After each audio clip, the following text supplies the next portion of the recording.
Hey guys, I hope you guys are doing great and I hope you're having an absolutely beautiful day. I just wanted to address something real quick. On a normal day, I wouldn't come out to say anything, but there are one or two very important facts that I need to share with you guys. Firstly, I was never, ever a personal assistant to Mr. Churchill. He did have a personal assistant, but her name was never Rosy Meurer. Secondly, I, Rosy Meurer, have never, ever been friends with any of Mr. Churchill's exes, not to talk of being best friends with any of them. I have never met any of his exes except one, which was, merely an acquaintance. Mr. Churchill introduced my siblings and I to her as his family, and aside that day, we have no personal relationship, no connection. That was the only day that we were in the same space together. So moving on, I did say that Mr. Churchill was like a brother to me, but he's not my blood. My mother didn't give birth to him. Mr. Churchill and I, we don't share the same father. That statement, he is like a brother to me, simply meant he is family. Mr. Churchill has always been there for my family and I, and he has always been that way. Was I ever attracted to him or have I ever looked at him in any other way? No. Was he ever attracted to me? Who knows? But that's not something I have control over. I was in a relationship. I was happy. A relationship that went sour due to the banter online when some accusations were made. Did I kill myself? No.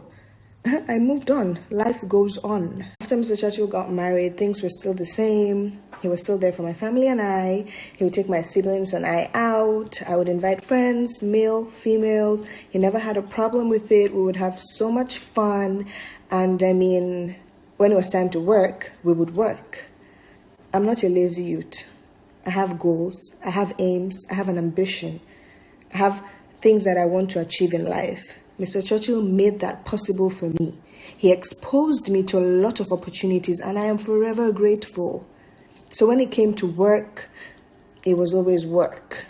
You would see us places, and that's because throughout me going around with him, his foundation and other stuff, I was learning in the process. It had nothing to do with intimacy. It had nothing to do with me following him because I liked him.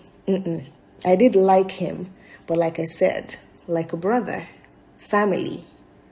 Mr. Churchill's failed marriage has nothing, absolutely nothing to do with me.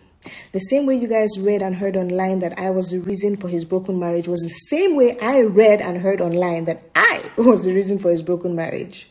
Before then, I never knew that the relationship I had with him before he got married was a problem after he got married. I didn't get the memo. No one confronted me. I was never aware of any of such. Whatever it is that happened in his marriage, I had no knowledge of at all. The same way you guys read online what happened was how I read online what happened. I knew him. Why would I wait for him to get married and then start playing hide and seek? It doesn't make sense. After his marriage crisis and after he got divorced, I was still there. I never left. Why would accusations and people talking make me leave? Leave to where? I never left. I never abandoned him. Obviously, he was a different person. Not much fun. Not the normal fun, bubbly Mr. Churchill that we used to play with and we used to know. You would see that he was just off, devastated, broken, frustrated. His mind was never there. Obviously, you could tell that he had stuff on his mind, but it was what it was. Gradually, days passed, months passed, years passed. Life took its course. Destiny happened. So, what I was accused of became my reality and my fate. What would be, would be. You cannot change it. You cannot force it. I am not God. It just happened. I let God's will take place in my life. I never forced myself on him. It just happened that he became more than a brother. He became a lifetime partner. And I just really needed you guys to hear this. Every malam with his kettle. One man's curse is another man's blessing. Life happens. I know you guys have opinions which you're definitely entitled to, but I just want you guys to know that your opinions, they don't change me. They don't take anything away from me. They don't change God's will in my life. They don't take away my glory. I'm always going to be me. So you guys just remain positive. Your own blessings and happiness will definitely locate you guys. I love you guys regardless. Stay blessed and have a beautiful day.